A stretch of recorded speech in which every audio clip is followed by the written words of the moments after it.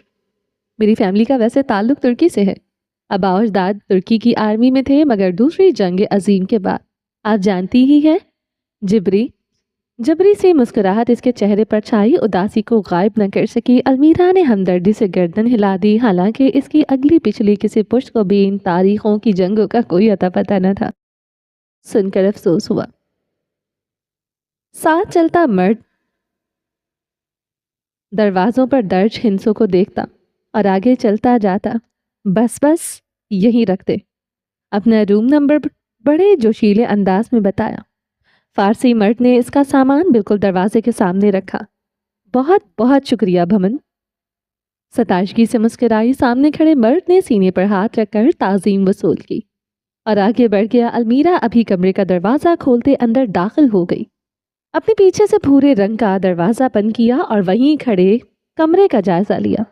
اندر داخل ہونے پر ایک عجیب سی خوشبو نتنوں کو چھوئی۔ المیرا نے سامان ایک طرف رکھتے مزید غور کیا۔ پہلا خیال پرمنٹ مارکر کا آیا اور پھر ایک جھماکا سا ہوا۔ یہ تو کائی اور پیٹرول کی بدبو تھی۔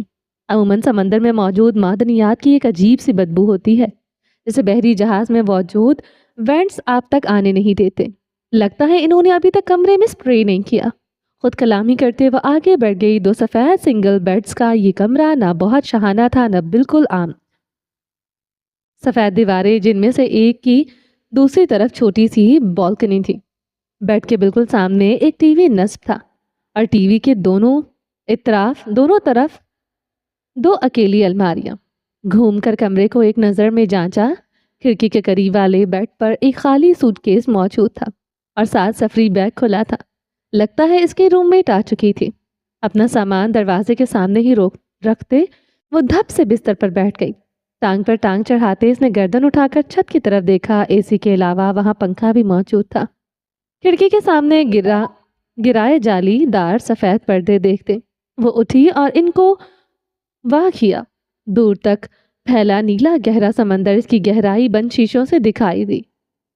المیرا قدرت کی خوبصورتی میں مہو کسی چھوٹے بچے کی طرح شیشے پر ہاتھ رکھے کھڑی تھی۔ آنکھیں چمچما رہی تھیں اور نرم نکوش نرم گرم سی دھوپ کے سائے میں تھے۔ تبھی کمرے کے غسل خانے کا دروازہ کھلنے کی آواز آئی۔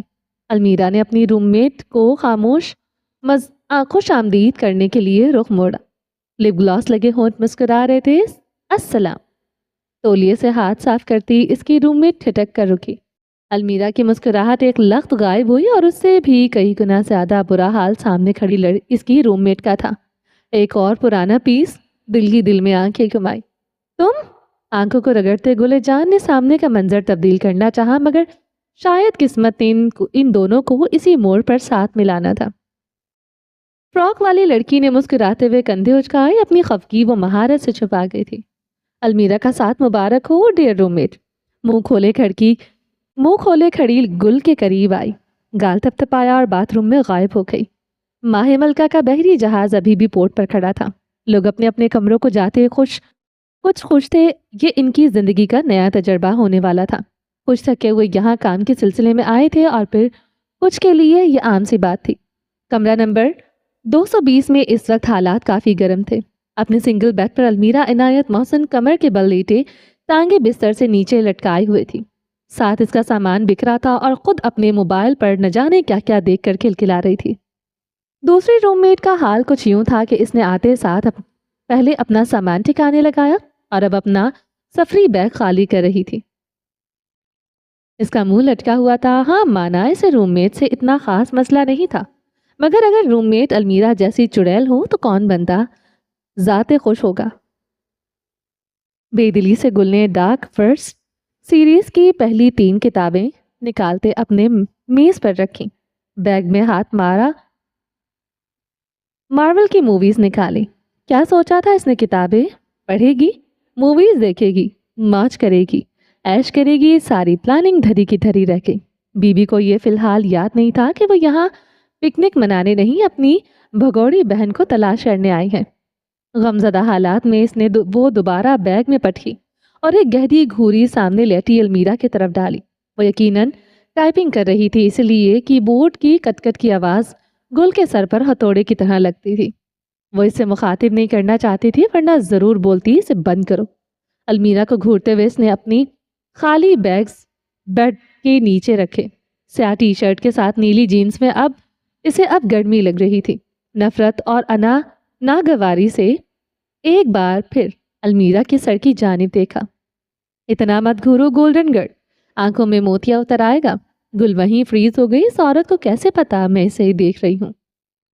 امیرا کا سر گل کے چہرے کی طرف تھا۔